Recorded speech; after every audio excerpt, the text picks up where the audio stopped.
안녕하십니까. 커말 1급 필기 강사 권우석입니다. 자, 2016년 2회 핵심 기출문제 풀이를 시작을 하겠습니다. 자, 모든 기출문제를 풀이하는 것은 아닙니다. 자, 대부분 강의에서 다 말씀을 드렸고요. 자, 특이한 문제 위주로 해서 말씀을 드리겠습니다. 자, 이번에는 조금 문제가 어려웠어요. 다른 회차에 비해서는 문제가 좀 어려웠습니다. 자, 컴퓨터 일반에서 7문제가 좀 생소하게 출제가 되었어요. 그래서 2016년 1회에 비해서는 한 문제 정도가 더 어렵게 출제가 되었습니다. 이번에. 자, 스프레드시트 일반에서는 좀 어려웠습니다. 자, 8문제. 그러니까 기존보다도 한 5문제는 더 어렵게 출제가 되었습니다. 데이터베이스 일반은 이제 5문제, 2문제 정도 이전 회차에 비해서 어려운 문제가 더 추가가 되었습니다. 그래서 전반적으로 7문제, 8문제, 5문제. 자, 물론 강의만 잘 따라오시면은 충분히 합격할 수 있는 점수는 나올 겁니다. 자, 나오지만은 다른 회차에 비해서는 조금 어렵게 출제되는 그런 회차라고 일단 생각을 하셔야겠습니다. 그래서 앞으로도 좀 더 어렵게 출제될 가능성이 있겠죠. 자, 강의 꼼꼼하게 잘 정리하시면서 그렇게 학습을 하셔야겠습니다. 자, 컴퓨터 1번부터 설명드리겠습니다. 자, 다음 중 USB 규격의 버전별 최대 데이터 전송 속도로 옳지 않은 것은? 자, 전송 속도 여러분도 암기 좀 하셔야겠네요. 자, 1.1은 12Mbps, 자, 2.0은 480Mbps, 자, 3.0은 1기가가 아니고요, 5기가.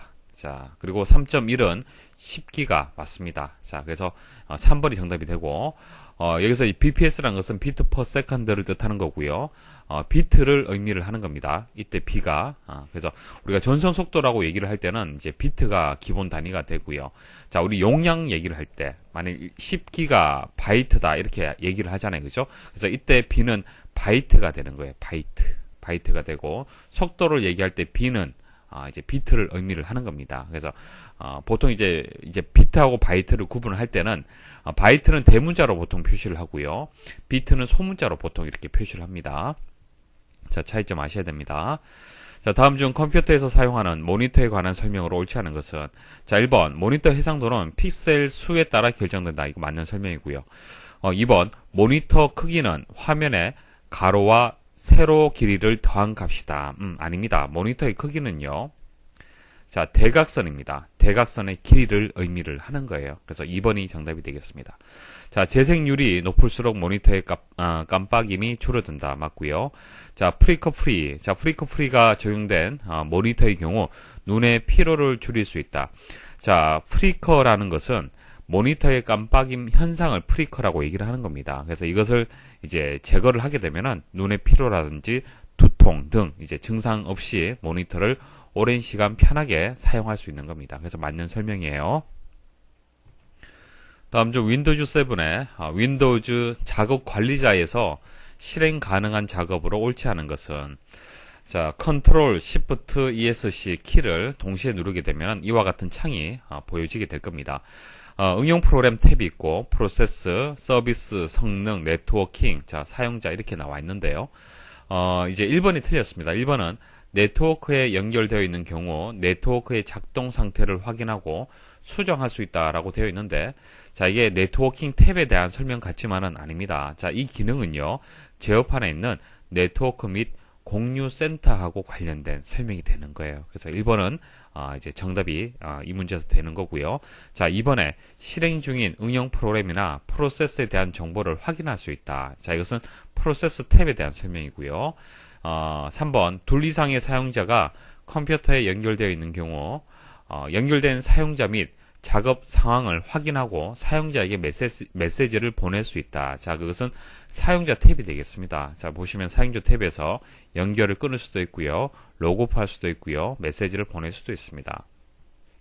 4번 컴퓨터에서 사용되고 있는 메모리 및 CPU 리소스의 양에 대한 자세한 정보를 볼 수 있다. 이것은 성능 탭에서 확인을 할 수 있습니다. 다음 중 윈도우즈 7의 고급 부팅 옵션 화면에서 시스템 복구를 선택한 경우 표시되는 시스템 복구 옵션 대화 상자에 복구 도구에 대한 설명으로 옳지 않은 것은? 자, 정상적으로 부팅이 안 될 때 복구를 해야 될 겁니다. 그때 이제 복구 관련된 도구에 대한 이제 설명을 얘기를 하는 겁니다. 자, 1번에 보시면은 시동 복구 도구는 시스템 파일 누락이나 손상과 같은 특정 문제만 해결할 수 있다. 자, 시동 복구라는 것은요, 보통 여러분들이 이제 정상적으로 이제 그 종료하는 것이 아니라 본체 전원 버튼을 이제 강제로 종료했을 때, 그러니까 정상적으로 종료가 안 돼서 여러분들이 강제적으로 본체 전원을 이용해서 종료를 했을 때, 자, 그럴 경우에는 시스템 파일이 누락되거나 손상이 발생할 수가 있어요. 발생할 수 있습니다. 그래서 윈도우가 정상적으로 시동이 안 되는 거죠. 정상적으로 이제 부팅이 안 되는 겁니다. 자, 이런 문제가 발생할 수가 있는데요. 자, 이 문제를 해결하는 방법이 시동 복구가 되는 겁니다. 그래서 1번에 대한 설명 맞죠? 맞는 설명이고요. 자, 2번 시스템 복원. 자, 시스템 복원 도구는 문서, 사진 등의 사용자 데이터와 프로그램을 포함하는 시스템 이미지를 사전에 만든 후에 이를 복원한다. 이거 설명 드렸습니다. 자, 시스템 복원은요, 말 그대로 시스템만 복원이 되는 겁니다. 자, 시스템에 문제가 생겼을 때 시스템 복원 기능을 사용하여 정상적으로 작동하던 시점으로 시스템을 복원할 수 있는 그런 기능이 되는 거고요. 사용자 데이터. 그러니까 사용자 데이터. 여러분들이 작업해서 만들어진 뭐 문서라든지 사진들 있죠. 그런 것들은 복원되지 않습니다. 그러니까 시스템만 순수하게 복원이 되는 그런 이제 기능이 되겠습니다. 그래서 2번에 대한 설명이 틀렸죠. 자, 이 설명은요, 이제 시스템 복원이 아니고요, 시스템 이미지 만들기, 그러니까 시스템 이미지 기능에 대한 설명입니다. 자, 시스템 이미지라는 것은 만일 여러분들이 C 드라이브 있잖아요, 그죠? 자, C 드라이브를 그대로 하나 똑같이 하나 복사본을 만들고 싶어요. 그럼 C 드라이브 내에 있는 시스템이라든지 각종 파일들이 있죠. 모든 것들이 복사가 되는 겁니다. 그것을 시스템 이미지라고 하는 겁니다. 그래서 2번에 대한 설명은 시스템 복원이 아니고 시스템 이미지에 대한 설명이다. 그렇게 기억을 하시면 되겠습니다. 자, 3번 윈도우즈 메모리 진단. 이것은 컴퓨터의 메모리, 하드웨어 오류가 있는지 확인하는 거고요. 자, 명령 프롬프트라는 도구가 또 있습니다. 이것은 복구 관련 작업을 수행할 수 있으며 문제 진단 및 해결을 위해 다른 명령줄 도구를 실행할 수 있다. 그러니까 명령 프롬프트 도구라는 것은 직접 여러분들이 명령어를 입력을 해서 복구할 수 있는 여러분들 입장에서 좀 어려운 그런 도구가 되겠죠. 자, 그런 기능이라고 보시면 됩니다. 다음 중 컴퓨터 변경 내용에 대한 알림 조건을 선택할 수 있는 사용자 계정 컨트롤 설정에 대한 설명으로 옳지 않은 것은, 자, 사용자 계정 컨트롤이라는 것은 유해한 프로그램이나 불법 사용자가 컴퓨터 설정을 임의로 변경하지 못하도록 제어하는 기능입니다. 그러니까 여러분들이 컴퓨터를 사용하는, 정상적으로 사용하는 사람 입장에서는 컴퓨터의 설정을 바꿀 필요가 있겠죠. 바꿀 필요가 있을 거고요. 자, 하지만은 여러분들이 인터넷 서핑을 한다든지 프로그램을 작동을 했을 때, 자, 그 프로그램에서 어떤 해킹의 목적으로 해서 어떤 변경을 이제 요구하는 경우가 있을 겁니다. 그래서 변경하겠다라는 그런 메시지를 사용자 계정 컨트롤에서 보여줄 수 있도록 할 수가 있습니다. 그래서 정상적인 어떤 변경이 아니라면은 변경하지 않도록 사용자가 설정을 할 수가 있어요. 그래서 사용자 계정 컨트롤은 유해한 프로그램이나 불법 사용자가 컴퓨터 설정을 임의로 변경하지 못하도록 제어하는 그런 기능을 뜻하는 겁니다. 자, 관리자 사용 권한이 필요한 변경 작업을 실행할 경우 알림 창이 표시가 되는 거예요. 그러니까 관리자만 변경할 수 있는 부분을 임의로 어떤 누군가가 변경하려고 한다. 자, 그것을 알림으로 표시할 수가 있고요. 자, 알림 창이 표시된 경우 사용자 계정이 관리자 계정인 경우에는 그냥 예 클릭을 하면 됩니다. 그냥 내가 관리자예요. 관리자면은 이제 그 관리자 권한을 가지고 있잖아요. 그죠? 변경할 수 있는 권한이 있습니다. 따라서 이제 예라고 클릭을 해서 이제 변경할 수 있도록 할 수가 있고요. 그리고 이제 표준 사용자 계정이나 게스트 계정인 경우에는 바로 변경할 수는 없죠. 자, 관리자 계정에 암호를 입력을 해야만 이제 예 클릭을 해서 변경을 할 수가 있습니다. 자, 1번은 맞는 설명이죠. 유해한 프로그램이나 불법 사용자가 컴퓨터 설정을 임의로 변경하지 못하도록 제어하는 기능이다. 2번 게스트 계정에서는 사용자 계정 컨트롤 설정 창에서 관리자 계정의 암호를 입력해야 UAC, 자, UAC는 사용자 계정 컨트롤을 뜻하는 겁니다. 자, 사용자 계정 컨트롤에 알림 빈도를 제어할 수 있다. 자, 게스트 계정에는 그런 권한이 없습니다. 게스트 계정은 그런 권한이 없고요. 관리자 계정에서만 제어를 할 수가 있어요. 그래서 2번이 이 문제의 정답이 되겠습니다. 자, 3번 UAC를 항상 알림으로 설정하는 것이 가장 안전한 설정이다. 그러니까 어떤 문제가 생겼을 때는 알림이 이제 보여질 수 있도록 설정을 하라, 그런 뜻이 되는 거죠. 자, 프로그램에서 관리자 수준 권한이 필요한 컴퓨터 변경 작업을 수행하거나 사용자가 직접 윈도우즈 설정을 변경할 때 알림이 표시된다. 4번 UAC를 기본값으로 설정하는 경우 프로그램에서 사용자 모르게 컴퓨터를 변경하려는 경우에만 알림이 표시되며 사용자가 직접 윈도우즈 설정을 변경하는 경우에는 알림이 표시되지 않는다. 자, 말씀드렸다시피 유해한 프로그램이나 불법 사용자가 변경할 때 알림이 발생을 하는 거예요. 자, 따라서 사용자가 정상적으로 직접 윈도우즈 설정을 변경하는 경우에는 알림이 표시되지 않습니다. 다음 중 게시판 입력, 상품 검색, 회원 가입 등과 같은 데이터베이스 처리 작업을 수행하기 위해 사용하며 웹서버에 작동하는 스크립트 언어들로만 모아 놓은 것은, 자, 이 문제는요, 웹서버 스크립트 언어를 찾아라 라는 그런 문제가 되겠습니다. 자, 웹서버 스크립트 언어라는 것은요, 웹서버 내에서 데이터베이스와 연동을 하고요, 데이터베이스에서 데이터를 가져와서 웹브라우저가 인식할 수 있는 HTML 코드 형식으로 전송해주는 역할을 한다. 자, 개념적으로 설명 한번 드려볼게요. 이런 겁니다. 자, 여러분들이 클라이언트죠. 자, 클라이언트 컴퓨터가 있습니다. 자, 그리고 서버. 자, 기사퍼스트의 서버가 있습니다. 자, 여러분들이 기사퍼스트.com 이렇게 접속을 하면은 이렇게 서버에 접속을 하게 되는 거죠. 자, 이때 이 서버가 웹서버가 되는 거예요. 웹서버가 되고, 자, 이 웹서버는 자, 데이터베이스하고 이렇게 연동이 되어 있습니다. 자, 데이터베이스하고 연동이 되어 있어요. 자, 그럼 클라이언트 여러분들 입장에서 회원 가입을 하죠. 자, 회원 가입을 했을 때 일단 회원 가입의 기본 포맷은요, 웹서버에 있습니다. 그러니까 HTML 형식으로 해서 여기 뭐 아이디 입력하고 그다음 주소 입력하고 이런 내용들 있죠. 기본 포맷. 자, 기본 포맷은 HTML 형식으로 해서 웹서버에 저장이 되어 있습니다. 자, 근데 이때 아이디라든지 주소라든지 여러분들의 정보를 입력을 하잖아요. 그죠? 검색을 한다든지 이런 정보들은 어디에 있냐면은 데이터베이스 내에 있어요. 자, 그러면은 웹서버하고 데이터베이스가 이렇게 연동이 돼야겠죠? 자, 그래야만 데이터베이스에서 정보를 가지고 와서 여러분들한테 다시 되돌려 줄 수가 있는 겁니다. 여러분들이 회원 정보를 확인할 수가 있는 거예요. 그런 식으로 작동이 되는 겁니다. 그래서 웹서버는 데이터베이스하고 이렇게 연동이 돼야 됩니다. 자, 이때 이 웹서버에서 데이터베이스에 연동을 해서 그 정보들을 여러분들이 좀 보기 쉽도록 HTML 코드 형태로 해서 전송해주는 그런 역할을 하는 이제 스크립트 언어가 있습니다. 그 언어를 웹서버 스크립트 언어라고 하는 거예요. 그래서 뭐 스크립트라는 것은 다른 게 아니고요.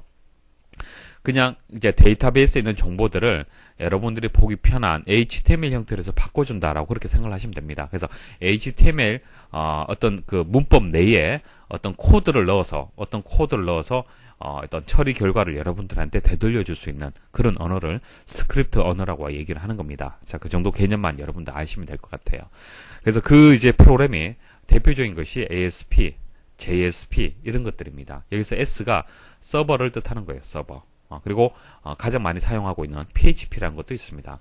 PHP는 이제 리눅스라든지 유닉스라든지 윈도우즈, 그러니까 운영체제에 모든 운영체제에 다 사용이 가능하다고 보시면 됩니다. 자, ASP 같은 경우에는 그 마이크로소프트, 그러니까 윈도우에 기반하는 그런 이제 서버 이제 스크립트 언어가 되는 거예요. 근데 PHP는 이제 윈도우뿐만 아니라 유닉스라든지 리눅스, 그러니까 운영체제에 종속적이지 않고 모든 운영체제에서, 대부분의 운영체제에서 사용이 가능하다, 그렇게 보시면 됩니다. 그리고 JSP 같은 경우에는 자바 프로그램을 이용해서 만든 서버 스크립트가 되는 겁니다. 다음 중 멀티미디어 그래픽과 관련하여 이미지 표현 방식에 관한 설명으로 옳지 않은 것은, 자, 이미지는 크게 비트맵이 있고 벡터가 있다, 그렇게 말씀을 드렸습니다. 일단 여러분들이 가장 많이 사용하는 사진 있죠. 사진의 확장자가 보통 JPG 이렇게 되어 있죠. JPG. 자, JPG가 비트맵이 되는 거예요. 비트맵. 그래서 사진 작업할 때 보통 우리 포토샵 이용을 하죠. 그래서 포토샵은 비트맵 방식의 프로그램이다. 그렇게 대표적인 프로그램이다. 그렇게 기억을 하시면 되겠습니다. 자, 1번에 보시면은 비트맵 방식은 이미지를 모니터 화면에 표시하는 속도가 벡터 방식에 비해 빠르다. 자, 비트맵 방식, JPG 많이 이용을 하잖아요. 그죠? 그래서 이런 장점이 있다. 그렇게 기억하시면 되고. 자, 비트맵 방식은 다양한 색상을 사용하므로 사진과 같은 사실적 표현이 가능하고 여러 가지 특수 효과를 쉽게 줄 수 있다. 자, 사진. 자, 생각하시면 되겠죠. 자, 벡터 방식은 점, 직선, 도형 정보를 사용하여 수학적인 계산에 의해서 이미지를 표현한다. 이거 맞는 설명이고요. 4번, 벡터 방식은 대표적인 프로그램의 종류는 포토샵, 일러스트레이터, 플래시가 있다.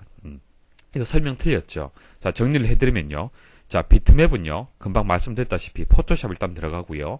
그리고 윈도우에 포함되어 있는 그림판 있죠. 자, 그림판이라든지, 그리고 페인트샵이라는 게 있습니다. 페인트샵. 자, 그리고 벡터는요, 일러스트레이터, 그리고 플래시, 코렐 드로우라는 이런 프로그램들이 있어요. 그래서 일러스트레이터, 플래시는 벡터 방식이 맞는데, 포토샵이 설명이 틀렸습니다.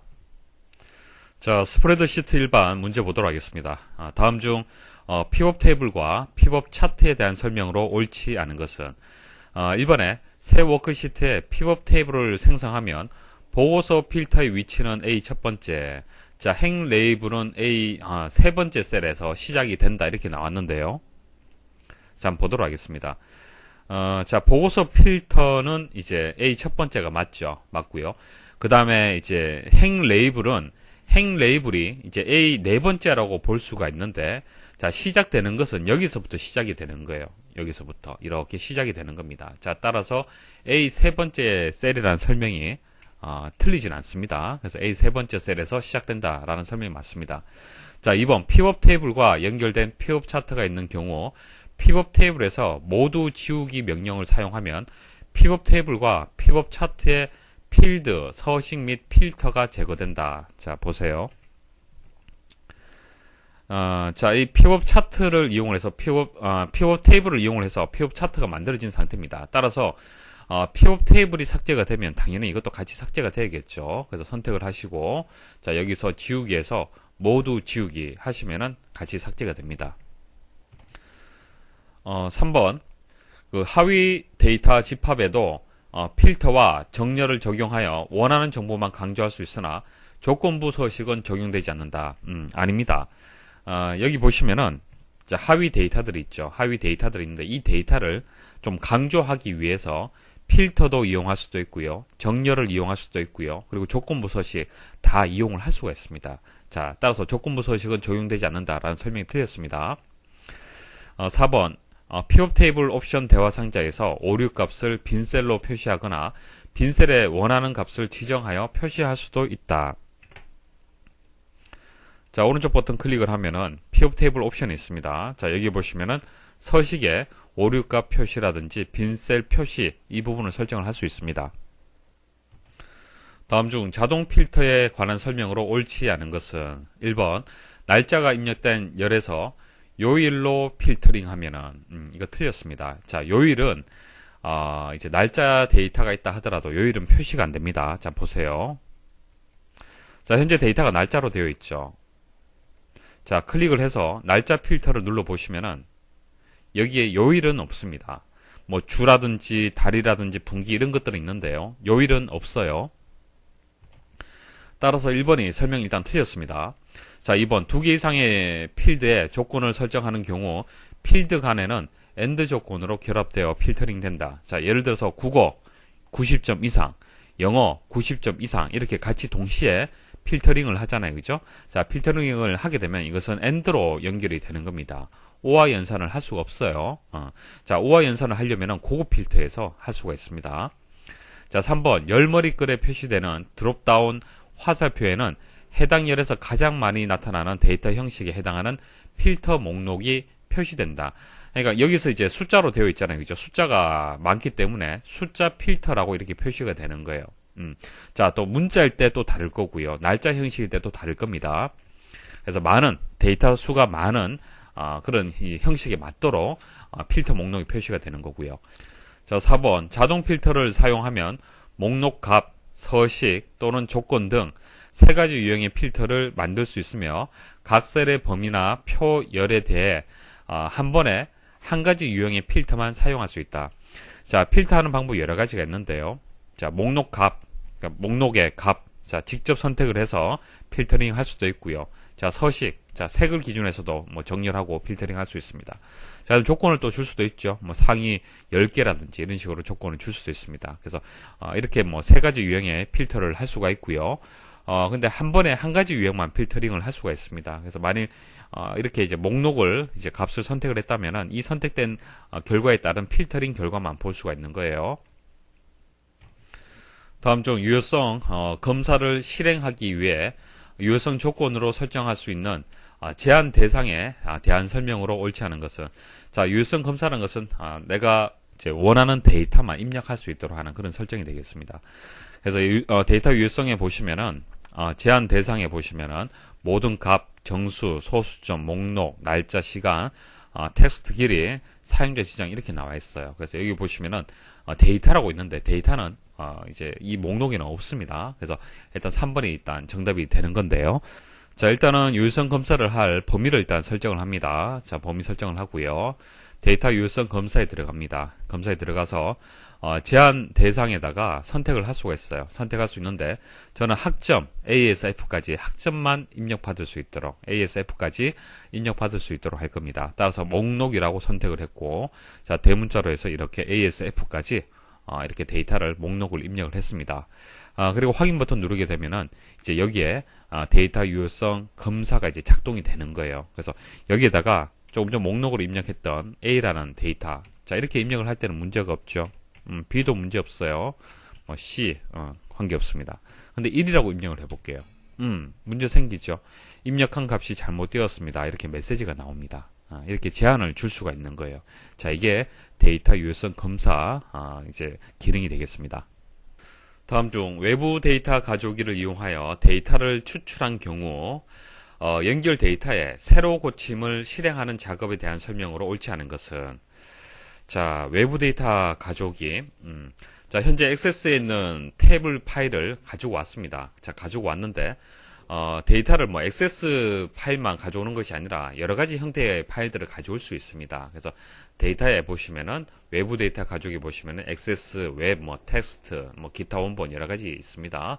자, 이렇게 이제 가져오는 데이터 형식에 따라서 이제 여기서 이제 디자인해 보시면은 새로 고침이나 이 메뉴가 있는데 이 메뉴의 모양이 조금 다를 수는 있어요. 다를 수는 있는데, 자, 새로 고침을 할 수가 있는 거죠. 자, 새로 고침을 한다는 것은 외부에 있는 그 원본 있죠. 데이터 원본에서 가져온 데이터를 최신의 정보로 해서 업데이트를 하는 겁니다. 그래서 새로 고침할 수 있는 기능이 있고, 자, 모두 새로 고침이라는 것은 데이터 원본이 하나만 있는 것이 아니죠. 액세스에서 가져올 수도 있고, 이제 그냥 단순히 텍스트 파일에서 또 가져올 수도 있습니다. 그런 것들을 한꺼번에 모두 또 새로 고침을 또 할 수도 있습니다. 자, 이런 기능들이 있습니다. 그리고 연결 속성에 보시면은 새로 고침을 할 때 어떻게 할 거냐, 새로 고침 옵션 또 설정 그 메뉴들이 있습니다. 그래서 이런 내용을 가지고 지금 문제에서 출제를 했는 거예요.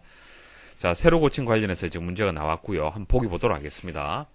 자, 통합 문서를 열 때 외부 데이터 범위를 자동으로 새로 고칠 수 있으며 외부 데이터는 저장하지 않고 통합 문서를 저장하여 통합 문서 파일 크기를 줄일 수도 있다. 자, 내용 어렵습니다. 설명이 어렵죠. 자, 개념 설명 드릴게요. 자, 새로 고침 옵션에 보시면은 파일을 열 때 데이터 새로 고침이 있습니다. 그러니까 파일을 실행하면은 그때 외부 데이터를 가져오는 그런 새로 고침하는 작업을 한다는 얘기입니다. 그리고 외부 데이터 범위에서 데이터 제거 후 통합 문서를 저장하겠다. 그러니까 통합 문서를 저장을 하는데 데이터를 제거하겠다. 무슨 데이터? 그러니까 외부 데이터에서 가져온 그 데이터를 제거하겠다. 자, 이렇게 왜 제거를 하느냐 하면은 현재 보여지는 이 외부 데이터 있잖아요. 그죠? 자, 이 외부 데이터를, 자, 이 통합 문서를 닫을 때 삭제를 하는 거예요. 제거를 하는 겁니다. 자, 제거를 하고 어차피 이 파일을 열 때 새로 고침해서 가져오면 되잖아요. 자, 그럼 어떤 이점이 있습니까? 자, 데이터의 사이즈가, 파일의 사이즈가 줄어들겠죠. 자, 그런 이점이 있는 거예요.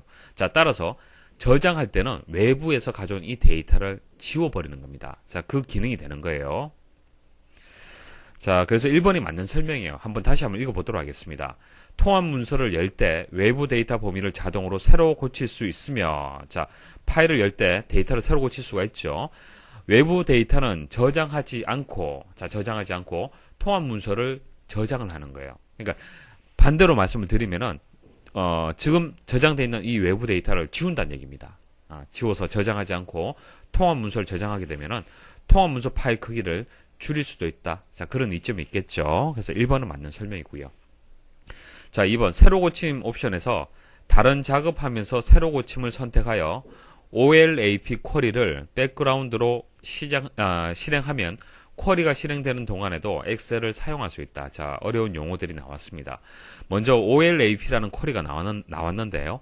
자, OLAP라는 것은 정보 위주의 분석 처리를 의미를 하고요. 다양한 비즈니스 관점에서 쉽고 빠르게 다차원적인 데이터에 접근하여 의사결정에 활용할 수 있는 정보를 얻을 수 있게 하는 기술입니다. 그러니까 복잡한 데이터에서 여러분들이 만일 기업을 운영을 한다라면은 의사결정을 빨리빨리 해야 되잖아요. 정확하게 의사결정을. 그죠? 자, 그 의사결정을 좀 더 쉽게 할 수 있도록 도와주는 그런 정보를 만들어내는 기술이다. OLAP는. 자, 그렇게 기억을 하시면 됩니다. 그래서 단순한 쿼리는 아니겠죠. 단순한 쿼리가 아니고요. 상당히 복잡한 어떤 작동, 원리에 의해서 수행이 되는 그런 과정이 될 겁니다. 그래서 OLAP 쿼리를 백그라운드에서 실행을 한다. 그럼 백그라운드는 또 뭐냐? 자, 백그라운드의 가장 대표적인 프로그램이 백신 프로그램이 되는 겁니다. 백신 프로그램, 뭐 V3라든지 알약이라든지, 자, 네이버에 백신 있죠. 자, 그런 프로그램들은 대부분 부팅을 하면은 자동으로 실행이 될 거고요. 파일을 주고 받을 때, 여러분들이 업로드를 한다든지 다운로드를 할 때 자동으로 백신이 실행이 되면서 파일을 체크를 할 겁니다. 그러니까 일일이 여러분들이 백신 프로그램을 실행을 해서 파일들을 체크하는 것이 아니라 자동으로 뒤에서 자동으로 실행되는 프로그램들, 그런 것들을 백그라운드 프로그램이라고 얘기를 하는 거예요.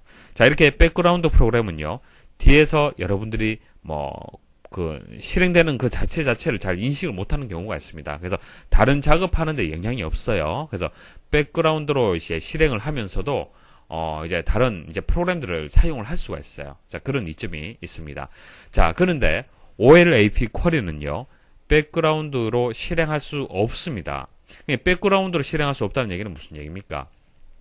자, OLAP 쿼리를 실행을 하면서 엑셀을 사용할 수 없다는 얘기예요. 그러니까 OLAP 쿼리를 실행을 하면은 이 쿼리만 실행이 돼야 되는 것이지 동시에 엑셀을 사용할 수 없다, 그렇게 생각을 하시면 되는 겁니다. 그래서 OLAP 쿼리는 백그라운드로 실행할 수 없고요.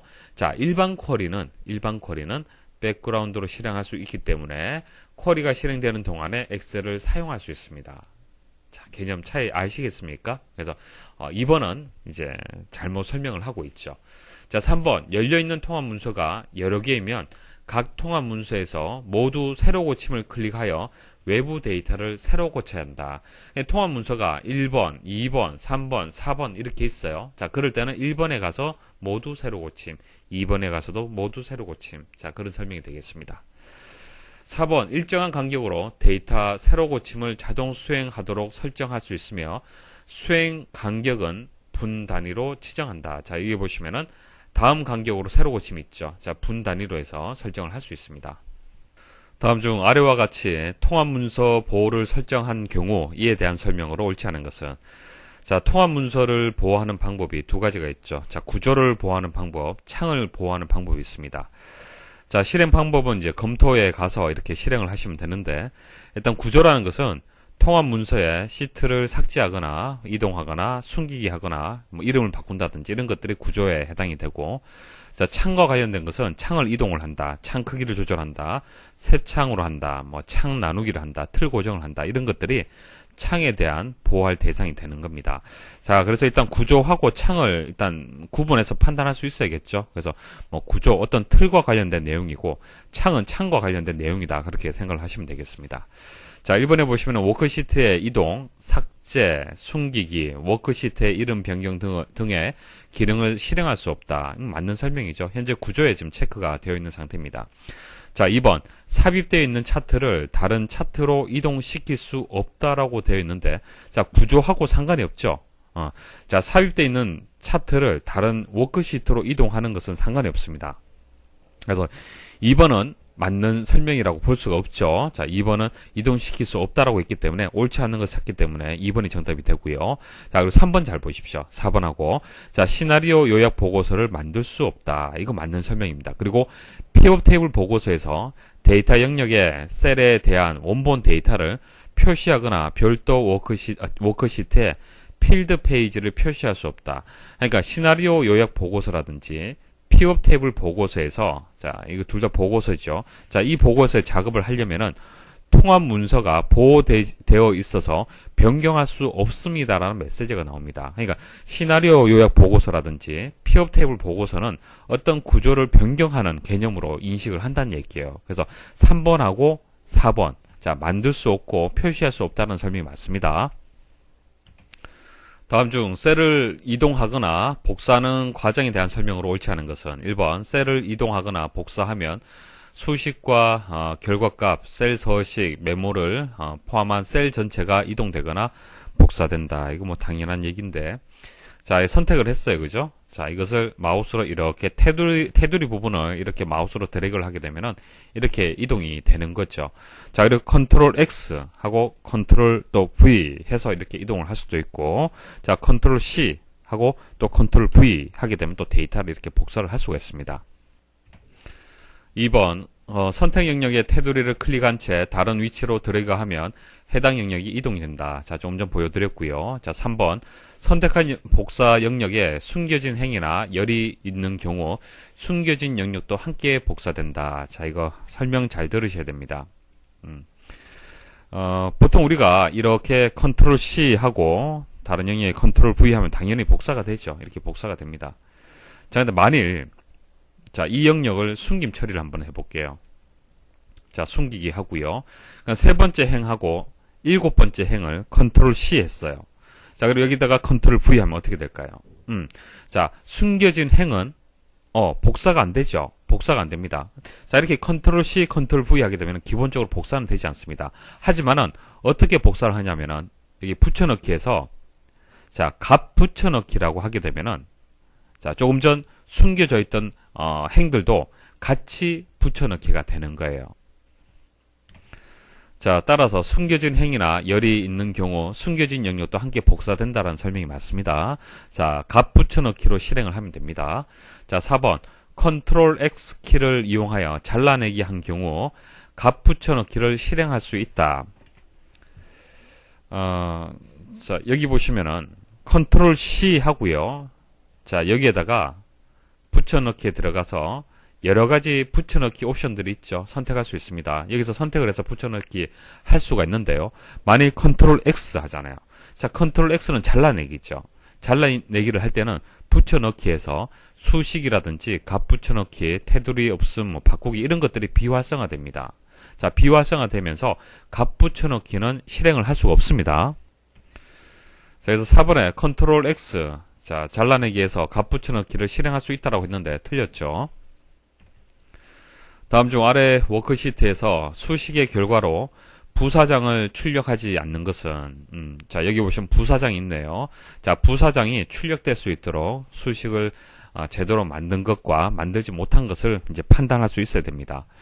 자, 1번에 보시면 choose라는 함수가 나왔죠. choose라는 함수가 나왔고 셀이라는 함수가 아래쪽에 있는데 안쪽에 있는데요. 자, 일단 셀의 함수를 여러분들 먼저 이해를 하셔야겠습니다.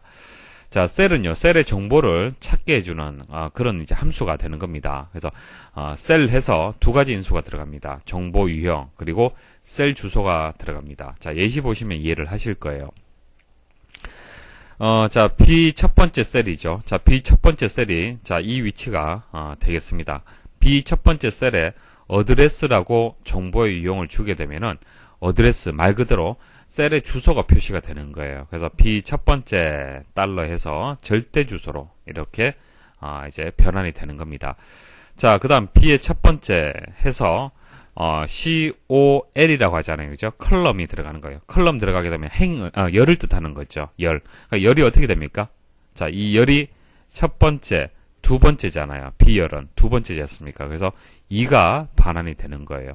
자, 그리고 셀 해서 B 첫 번째를 로우. 자, 로우는 뭡니까? 행이죠? 자, B 첫 번째 셀의 행이 어떻게 됩니까? 1이잖아요. 그죠? 자, 그래서 로우 하게 되면은 1이 반환이 되는 겁니다. 자, 개념 아시겠죠? 자, 이런 함수가 되는 거예요. 자, 따라서 여기서 로우라고 했잖아요. 그죠? B 세 번째 로우. 어떻게 되겠습니까? B 세 번째 여기 있잖아요. 그러면 하나, 둘, 셋. 자, 이 셀의 결과는 로우라고 했기 때문에 3이 되는 거예요. 3. 3이 되고요. 자, 추주 함수는 뭡니까? 추주 함수는 자, 첫 번째 인수, 그 다음에 들어오는 이 인수에서 첫 번째 인수에서 지정한 값을 반환해 주는 거죠. 그래서 세 번째, 자, 이게 첫 번째가 되고, 두 번째가 되고, 세 번째가 되기 때문에 C 네 번째가 되는 겁니다. C 네 번째는 어디입니까? 영업사원이죠. 그래서 이것은 부사장을 출력하지 않죠. 그래서 1번이 일단 정답이 될 겁니다. 자, 나머지도 한번 보도록 하죠. 자, 2번도 이제 추주 함수가 이용이 되었는데, 타입이라는 함수가 들어갔네요. 자, 타입에서 B 네 번째 이렇게 들어갔습니다.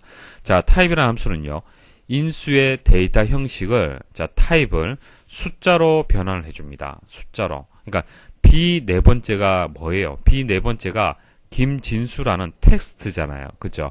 자, 텍스트가 되면은 2를 반환을 해주는 거예요. 만약 숫자면 1을 반환해 주고요. 됐습니까? 자, 따라서 B 네 번째 셀에 있는 값이 텍스트 문자가 되기 때문에 2가 되는 겁니다. 자, 2가 되면은 여기서부터 여기까지, 자, 이게 첫 번째, 두 번째가 되죠. 그래서 두 번째, C 세 번째 데이터, 자, 부사장이 이제 반환이 되는 겁니다. 그래서 2번은 맞는 거죠. 자, 3번, 옵셋.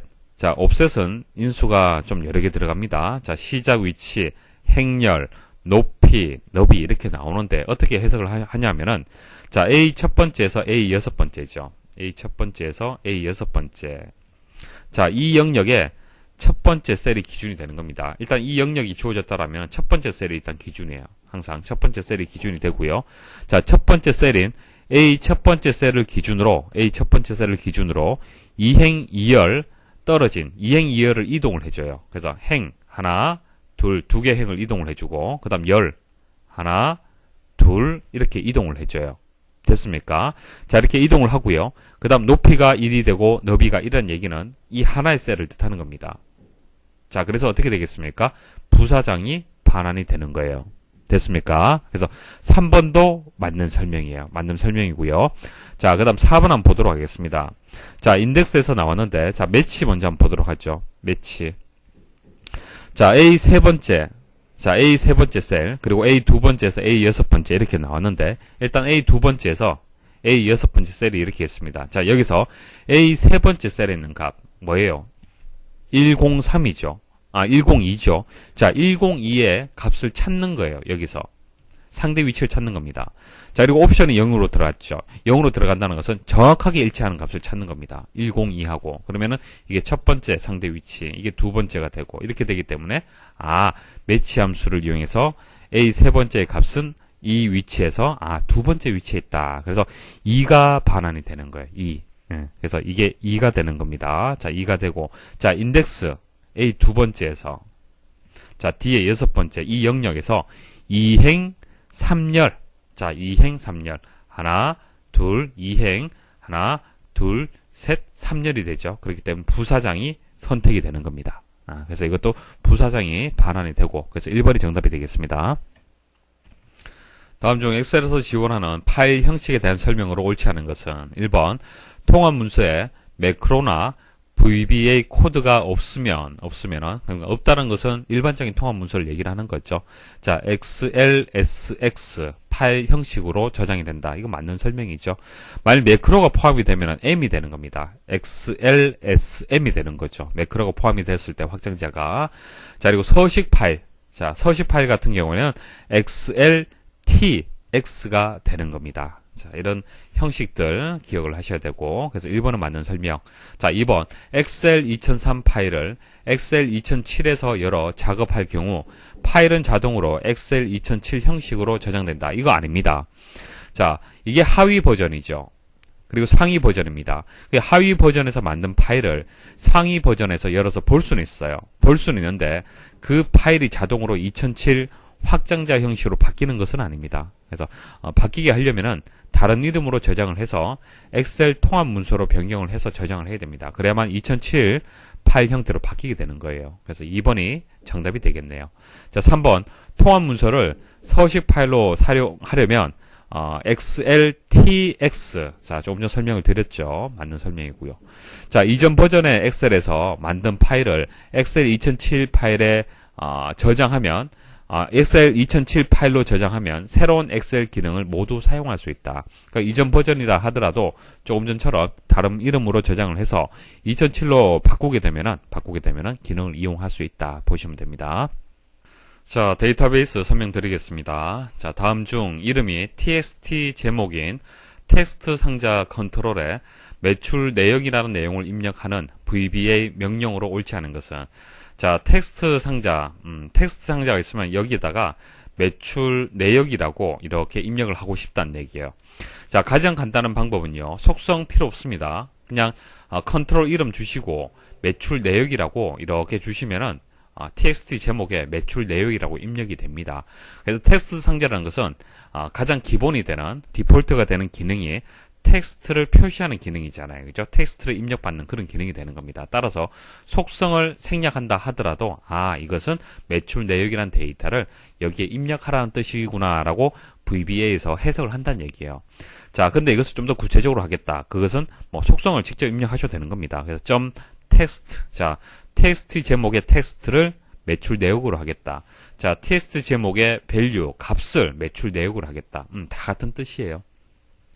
자, 그런데 캡션이라는 속성이 들어왔는데요. 캡션은 텍스트 상자에 없는 속성입니다. 따라서 4번 자체가 틀렸어요. 4번 자체가 틀렸고요.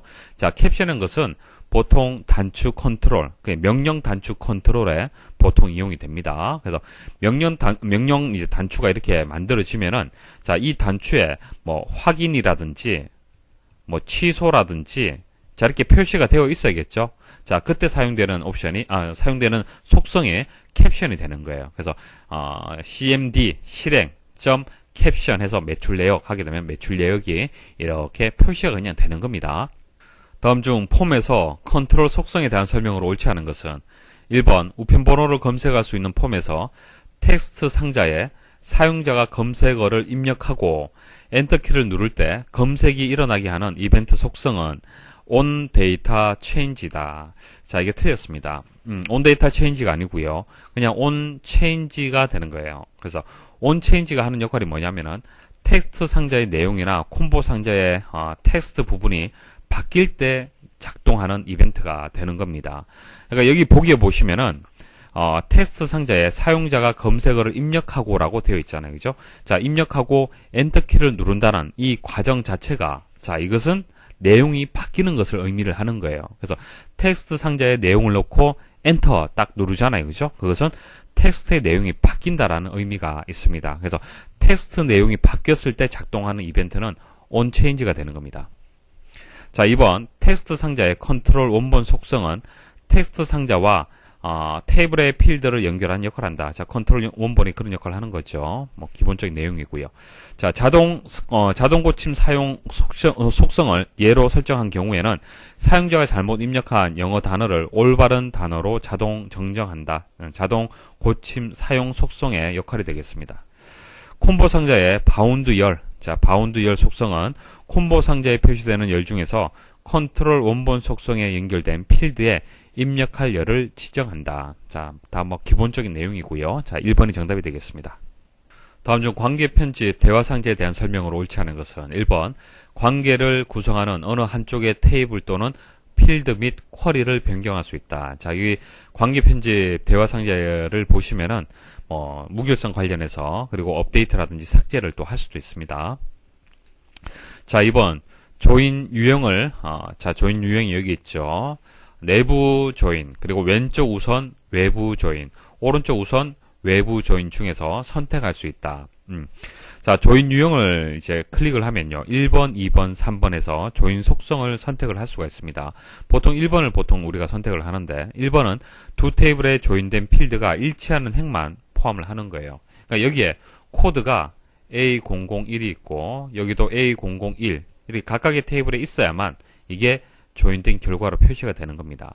이해하시겠죠? 한쪽이라도 없으면 그것은 표시가 안 되는 겁니다. 이게 1번이에요. 자, 1번. 이것을 우리는 내부 조인이라고 하는 겁니다. 내부 조인. 자, 그 다음 2번. 2번은 뭐냐면은 제조사 정보에 있는 모든 레코드를 포함한다. 그러니까 일치하지 않는다 하더라도 제조사 정보, 이게 왼쪽에 있는 거죠. 자, 왼쪽에 있는 테이블은 일단 다 표시를 하는 거예요. 자, 이게 레프트 조인이 되는 겁니다. 자, 그럼 세 번째는 판매 정보에서는 모든 레코드를 포함한다. 자, 판매 정보는 오른쪽이죠. 그러니까 오른쪽에 있는 값들은, 레코드들은 일치하지 않는다 하더라도 모두 표시가 될 수 있도록 하는 겁니다. 이게 라이트 조인이 되는 겁니다. 그래서 여기서 왼쪽 우선 외부 조인, 오른쪽 우선 외부 조인이 레프트 조인과 라이트 조인을 뜻하는 겁니다. 그래서 2번은 맞는 설명이고요.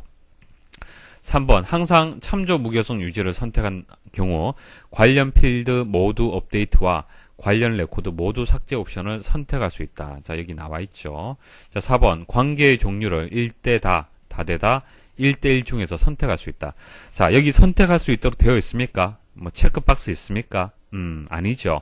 관계의 종류는요, 미리 결정이 되는 겁니다. 어떻게 결정이 되냐면은 테이블 간의 관계에 따라서 다른 겁니다. 그래서 기본 키하고 외래 키를 어떻게 설정하느냐에 따라서 자동으로 설정이 되는 것이지 관계 편집 창에서 할 수 있는 것은 아닙니다. 다음 중 SQL의 셀렉트 문에 대한 설명으로 옳지 않은 것은 1번 order by 문을 이용하여 정렬할 때 기본값은 오름차순 정렬이다. 자, 우리가 정렬을 할 때 ascending하고 descending, 오름차순, 내림차순 이렇게 구분을 할 수 있습니다. 만일 입력하지 않으면 이거 생략하잖아요, 그죠? 생략하게 되면은 기본적으로 오름차순 정렬이 됩니다. 자, 2번 검색 필드의 구분은 이제 콤마로 구분한다. 자, 여기에 select 다음에 이제 필드가 들어갔죠. 필드명이 여러 개 있다라면 쉼표로 구분하시면 되고요. 3번 검색 결과에 중복되는 레코드를 없애기 위해서, 자, 중복되는 레코드를 없애기 위해서 distinct를 명세해야 한다. 이거 맞는 설명이죠. 자, 이거 생략할 수도 있고 입력할 수도 있는데 입력한다라면은 중복되는 레코드가 있으면은 이제 제어가 되는 겁니다. 자, 4번 플럼절에는 테이블 이름만을 지정할 수 있다. 자, 뭐뭐만 이렇게 하게 되면 일단 의심을 좀 하셔야 돼요. 자, 플럼 다음에 보통 일반적으로 테이블명이 들어옵니다. 하지만은 이제 쿼리명이 들어와도 상관이 없어요. 그러니까 셀렉트를 할 때 그 대상이 테이블이 될 수도 있고 쿼리가 또 될 수도 있는 겁니다. 그래서 여기서는 4번이 정답이 되겠네요. 자, 이렇게 해서 이제 기출풀이를 마치도록 하겠습니다. 수고하셨습니다.